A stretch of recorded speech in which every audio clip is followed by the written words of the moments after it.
সহযোগিতা না করেন। আপনাদের সহযোগিতা হচ্ছে অনেক বড় সহযোগিতা।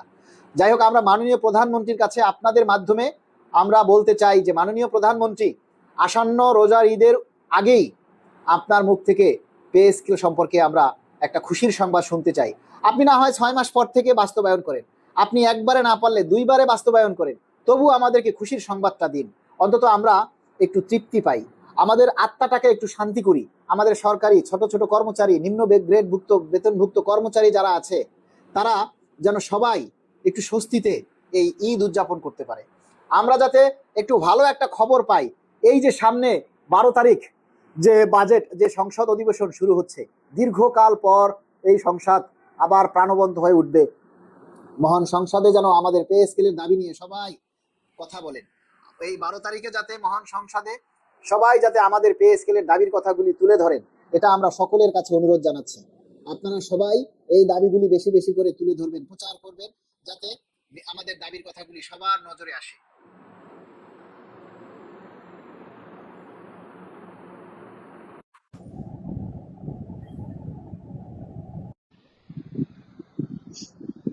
আপনারা যদি আমাদের দাবির কথাগুলি নিজের কথা মনে করে প্রচার করেন, তুলে ধরেন সব সময়।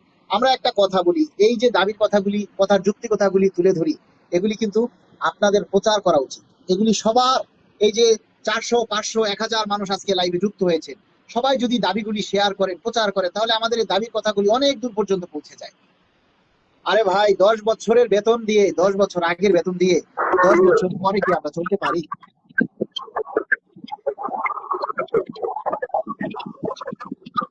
আসসালামু আলাইকুম ভাই। জি, ওয়ালাইকুম সালাম। কে বলছিলেন ভাই? আপনার ফোনের শব্দটা কমাইয়া নিন। দিনাজপুর থেকে বলছিলাম ভাই, খানসমা। কোথা থেকে? দিনাজপুর খানসমা। জি বলেন। চতুর্থ শ্রেণীর কর্মচারী। জি আমার বলেন। ঈদ বোনাস 6000। আচ্ছা, কিভাবে আমি ঈদ করবো ভাই? আপনার মাধ্যমে মাননীয় প্রধানমন্ত্রীর কাছে আবেদন করতেছি। আপনি এই আবেদনগুলো জানাবেন। আর আপনার লাইফে আমি প্রতিদিন আসি, যেদিন আপনি লাইফে আসেন, আপনার লাইফে আমি সংযুক্ত হই। ধন্যবাদ। আসসালামু আলাইকুম ভাই। জি, ওয়ালাইকুম আসসালাম।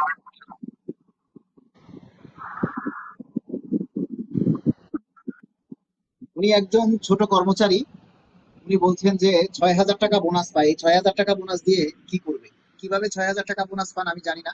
মালিক ভাই, আমাদের সরকার যে মাননীয় প্রধানমন্ত্রী শিক্ষকদের ট্যাব দেবেন, শিক্ষকদের ভাতা না দিয়ে ট্যাব দিয়ে কি করবে? ট্যাব দিয়ে শিক্ষা দেবে ইন্টারনেটের মাধ্যমে।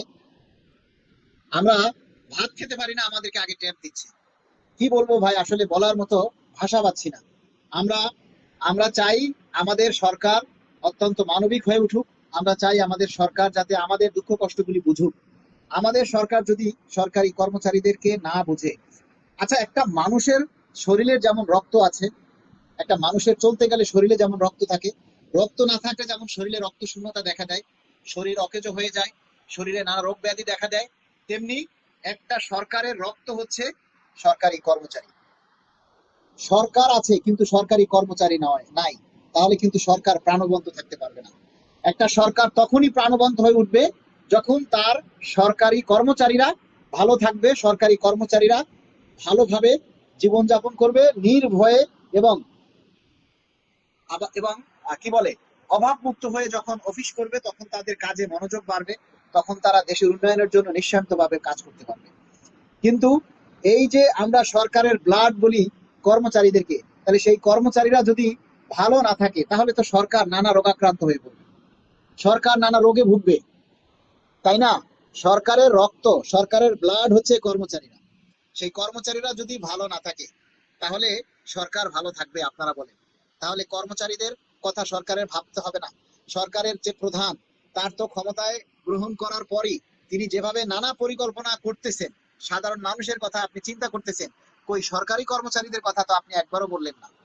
আপনার মুখ থেকে তো সরকারি কর্মচারীদের বিষয়ে আমাদের নিয়ে কিছু বলা উচিত ছিল। আপনি আমাদেরকে অন্তত আশ্বস্ত করতেন যে আমি নির্বাচনের আগে কথা দিয়েছি পে স্কেল বাস্তবায়ন হবে, আমি এখন ক্ষমতা গ্রহণ করেছি, নিশ্চয়ই আমরা পে স্কেল বাস্তবায়ন করব, একটু সময় দিন বা আশায় বিষয়, তাহলে তো আমরা একটু নিশ্চিন্ত হতাম। আমরা আপনার মুখ থেকে এই রোজার ঈদের আগেই পে স্কেলের সম্পর্কে আমরা একটা সুসংবাদ আপনার মুখ থেকে শুনতে চাই। মাননীয় প্রধানমন্ত্রী, আপনার কাছ থেকে আমরা এই পে স্কেলের বিষয়ে একটা সুসংবাদ শুনতে চাই। ভাই, আমরা 4,000 টাকা বোনাস পাই, মামুন ইসলাম লিখেছেন। মাহবুবুর রহমান ভাই, অনেক ধন্যবাদ আপনাকে। সাইরুল ইসলাম, এইগুলো দেখার কেউ নাই, আল্লাহ রমজান মাস উসিলা করে পে স্কেলের ব্যবস্থা করে দিন, আল্লাহুম্মা আমিন। আমিন। সাইরুল ইসলাম লিখেছেন এইগুলি দেখার কেউ নাই, এই কথাটা ঠিক না, দেখার আছে, দেখাইতে হবে, তাদেরকে দেখাইতে হবে। তাদেরকে দেখাইতে হলে আপনাদের সবাইকে সোচ্চার হতে হবে। যতদিনে আপনারা সোচ্চার না হবেন ততদিনে আমাদের এই দাবি আদায় হবে না। এটা 100%। ওই রাস্তায় নেমে 2, 4, 500 মানুষ আন্দোলন করলেও কিচ্ছু হবে না, কারণ আমাদের কর্মচারী হলো 22 লক্ষ সারা দেশে। আর আমরা সারা দেশ থেকে যদি 500 বা 5,000 মানুষ আন্দোলন করি, তাতে কিচ্ছু হবে না, তাতে কোনোভাবে আমাদের দাবি আদায় হবে না। আমাদের দাবি আদায় হতে হলে আপনাদের সবাইকে সোচ্চার হতে হবে, আপনাদের সবাইকে নিজের জায়গা থেকে নিজের দাবিটা তুলে ধরতে হবে। আদারওয়াইজ আমাদের দাবিগুলি সরকারের নজরে আসবে না। ঈদের আগে গেজেট প্রকাশ করতে হবে এবং জানুয়ারি 26 থেকে কার্যকর করতে হবে। রফিকুল ইসলাম সবুজ ভাই লিখেছেন।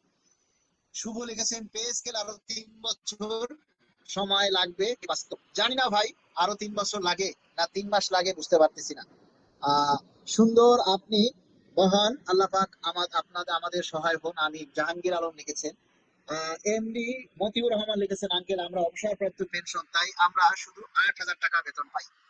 আমি একটা কথা বলেছিলাম, আপনারা যারা অবসরপ্রাপ্ত আছেন, আপনারা এই অবসরপ্রাপ্তরা মিলে একটা সংগঠন করতে পারেন, একটা কমিটি করতে পারেন, যে কমিটির মাধ্যমে আপনারা আপনাদের দাবি কথাগুলি তুলে ধরতে পারেন।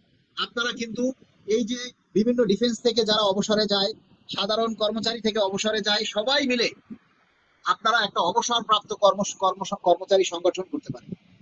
অবসরপ্রাপ্ত কর্মচারী সংগঠন আপনারা গঠন করতে পারেন। আপনারা সেই সংগঠনের মাধ্যমে এই দাবি বাস্তবায়নের জন্য আপনারাও কিন্তু আমাদের আন্দোলনে শরিক হতে পারেন। আপনারা আমরা চাই আপনারাও আমাদের পাশে দাঁড়ান। ভাই, লাইভে একজন যুক্ত হয়েছেন। আসসালাম। হুমায়ুন রশিদ জনস্বাস্থ্য প্রকৌশল অধিদপ্তর থেকে দেখছেন। মনিরা আক্তার লিখেছেন, মালিক ভাই আল্লাহর উপর ভরসা রাখুন, ইনশাআল্লাহ হবে। আমারও কেমন যেন একটু মনে মনে হচ্ছে যে হয়তো ঈদের আগে আমরা ভালো একটা সংবাদ শুনতে পারি, কেননা ভিতরে ভিতরে এই নিয়ে কিন্তু কাজ চলছে, উচ্চ মহলে আলাপ আলোচনা চলছে এবং সচিব পর্যায়েও এর নিয়ে কাজকর্ম কিছুটা চলছে।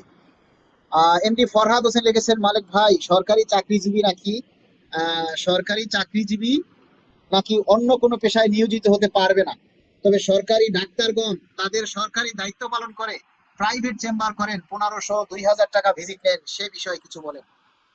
ডাক্তাররা তো হচ্ছে কি বলবো, তারা তো অফিস করে, আবার অফিসের পরে নিজেরা পার্ট টাইম জব করে, পার্ট টাইম জব না মনে করেন, পার্ট টাইম চেম্বার করে, বিভিন্ন হসপিটালে চাকরি করে, আবার 5 মিনিট একটা রুগী দেখে 5 মিনিট একটা রুগীর সাথে কথা বলে 2,000, 2,500, 3,000 টাকা ফি নিয়ে যায়। অথচ তারা হসপিটালে সরকারি চাকরি করে বেতনও পাচ্ছে, তাদেরকে বেতনও দেওয়া হচ্ছে,